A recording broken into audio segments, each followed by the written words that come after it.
વિશ્વમાં શહીદ થયેલા ઇમામ હુસેનની યાદમાં હિંમતનગરમાં ભોજન અને શરબતનું વિતરણ। કરબલામાં શહીદ થયેલા ઇમામ હુસેનની યાદમાં હિંમતનગરમાં ભોજન અને શરબતનું વિતરણ।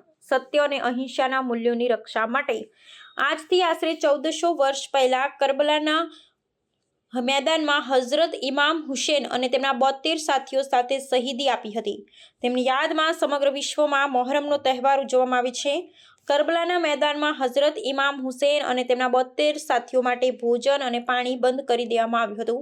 मोहर्रमना दिवसे मुस्लिम बिरादरो द्वारा ठेर ठेर पाणी, शरबत और भोजननी व्यवस्था करवामां आवे छे, जेमां अमीर, गरीब, हिंदू, मुस्लिम तथा दरेक समाजना लोकोने भेदभाव राख्या वगर सेवा करवामां आवे छे। मोहर्रमना दिवसे हिम्मतनगरमां शिया अशना असरी जमातना सदस्य ज़हूरभाई शेख द्वारा न्याय मंदिर विस्तारमां छोले पूरी और शरबतनुं वितरण करवामां आव्युं हतुं।